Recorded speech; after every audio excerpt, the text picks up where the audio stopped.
ಮುಖ್ಯಮಂತ್ರಿಯಾಗಿ ಡಿ.ಕೆ. ಶಿವಕುಮಾರ್ ಪ್ರಮಾಣ ವಚನ ಸ್ವೀಕರಿಸುವಂತ ಸ್ಥಳ ಯಾವುದು? ನಿನ್ನೆ ಇದರ ಬಗ್ಗೆ ಸಾಕಷ್ಟು ಚರ್ಚೆಯಾಗಿತ್ತು. ಕಂಠೀರವ ಸ್ಟೇಡಿಯಂ ಅಂತ ಕೆಲವರು, ಇಲ್ಲ ಲೋಕಭವನದಲ್ಲೇ ಅವರು ಪ್ರಮಾಣ ವಚನ ಸ್ವೀಕರಿಸಬಹುದು ಅಂತ ಮತ್ತೆ ಕೆಲವರು. ಬಟ್ ಈಗ ಕನ್ಫರ್ಮ್ ಆಗ್ತಾ ಇದೆ ಎಲ್ಲಿ ಅಂತ. ವಿಧಾನಸೌಧದ ಗ್ರ್ಯಾಂಡ್ ಸ್ಟೆಪ್ ಮೇಲೆಯೇ ಪ್ರಮಾಣ ವಚನ ಫಿಕ್ಸ್ ಆಗಿದೆ.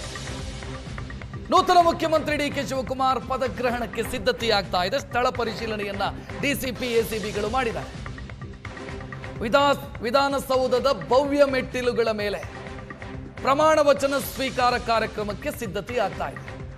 ಸೊ ಅಲ್ಲಿಗೆ ಕಂಠೀರವ ಸ್ಟೇಡಿಯಮೂ ಅಲ್ಲ, ಲೋಕಭವನವೂ ಅಲ್ಲ, ಬದಲಾಗಿ ವಿಧಾನಸೌಧದ ಭವ್ಯ ಮೆಟ್ಟಿಲುಗಳ ಮೇಲೆ ಮುಖ್ಯಮಂತ್ರಿಯಾಗಿ ಡಿ.ಕೆ. ಶಿವಕುಮಾರ್ ಪ್ರಮಾಣ ವಚನ ಸ್ವೀಕರಿಸ್ತಾರೆ. ಬಟ್ ಜನ ಜಾಸ್ತಿ ಸೇರಿಸಬಾರದು, ಹೆಚ್ಚು ಜನ ಸೇರಿಸಿದ್ರೆ ಸಮಸ್ಯೆ ಆಗುತ್ತೆ ಅಂತ ಒಂದು ಗೈಡ್ಲೈನ್ಸೂ ಇದೆ.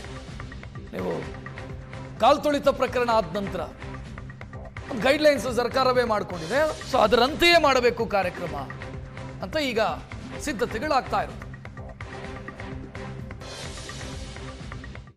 ರಾಜ್ಯದಲ್ಲಿ ಮುಖ್ಯಮಂತ್ರಿಗಳು ಬದಲಾವಣೆ ಆಗ್ತಾ ಇದ್ದಾರೆ. ಸಿದ್ದರಾಮಯ್ಯನವರು ರಾಜೀನಾಮೆಯನ್ನು ಕೊಟ್ಟಾಗಿದೆ.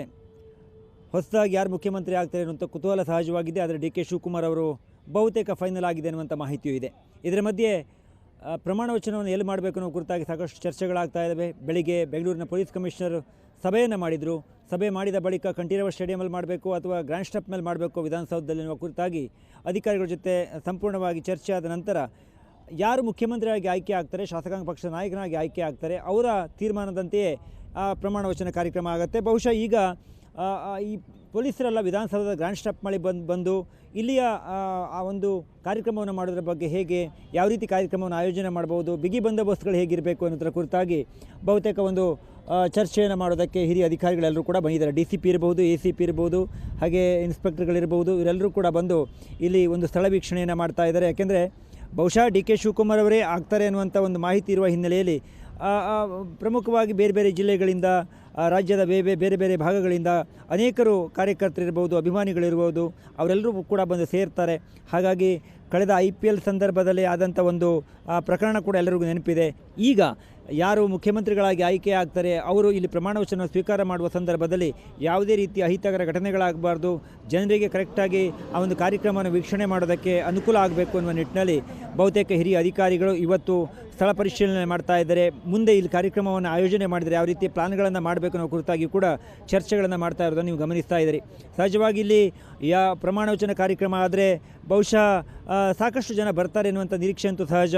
ಈಗಿನ ಸಂದರ್ಭದಲ್ಲಿ ಬಹುಶಃ ಡಿ.ಕೆ. ಶಿವಕುಮಾರ್ ಅವರು ಮುಖ್ಯಮಂತ್ರಿ ಆದರೆ ಅವರು ಕೂಡ ಇಲ್ಲಿಯೇ ಒಂದು ಗ್ರ್ಯಾಂಡ್ ಸ್ಟೆಪ್ ಮೇಲೆ ಪ್ರಮಾಣ ವಚನವನ್ನು ಸ್ವೀಕಾರ ಮಾಡೋದಕ್ಕೆ ಕೂಡ ತೀರ್ಮಾನವನ್ನು ಮಾಡಿದಂತಿದೆ. ಆ ಕಾರಣಕ್ಕಾಗಿ ಈಗ ಹಿರಿಯ ಅಧಿಕಾರಿಗಳೆಲ್ಲರೂ ಕೂಡ ಬಂದು ವೀಕ್ಷಣೆಯನ್ನು ಮಾಡ್ತಾ ಇದ್ದಾರೆ. ಸಹಜವಾಗಿ ಯಾವುದೇ ಪಾರ್ಟಿ ಇರಲಿ, ಮುಖ್ಯಮಂತ್ರಿಗಳ ಪದಗ್ರಹಣ ಅಂತ ಹೇಳಿದಾಗ ಅವರ ಅಭಿಮಾನಿಗಳು, ಕಾರ್ಯಕರ್ತರು ಲಕ್ಷಾಂತರ ಮಟ್ಟದಲ್ಲಿ ಬರ್ತಾರೆ. RCB ಕಾಲ್ತುಳಿತ ಪ್ರಕರಣವೂ ಕೂಡ ನೆನಪಿದೆ. ಆ ಕಾರಣಕ್ಕಾಗಿ ಎಲ್ಲರೂ ಕೂಡ ಅಧಿಕಾರಿಗಳು ಅದರ ಬಗ್ಗೆ ಭಾಳ ಎಚ್ಚರಿಕೆ ಹೆಜ್ಜೆಯನ್ನು ಇಟ್ಟು ಯಾವ ರೀತಿ ಒಂದು ವ್ಯವಸ್ಥೆಯನ್ನು ಮಾಡಬೇಕನ್ನೋ ಕುರಿತಾಗಿ ಈಗಾಗಲೇ ತೀರ್ಮಾನಗಳಾಗಿ ಒಂದು ಚರ್ಚೆಯನ್ನು ಮಾಡಿ ಒಂದು ಕಾರ್ಯಕ್ರಮದ ಆಯೋಜನೆಗಳು ಕೂಡ ಸಿದ್ಧತೆಗಳನ್ನು ಮಾಡ್ಕೊಳ್ತಾ ಇದ್ದಾರೆ. ಕ್ಯಾಮ್ರಾ ಪರ್ಸನ್ ಗುರುಮೂರ್ತಿ ಜೊತೆ ರವಿ ಶಿವರಾಮ್, ಏಷ್ಯಾನೆಟ್ ಸುವರ್ಣ ನ್ಯೂಸ್, ಬೆಂಗಳೂರು.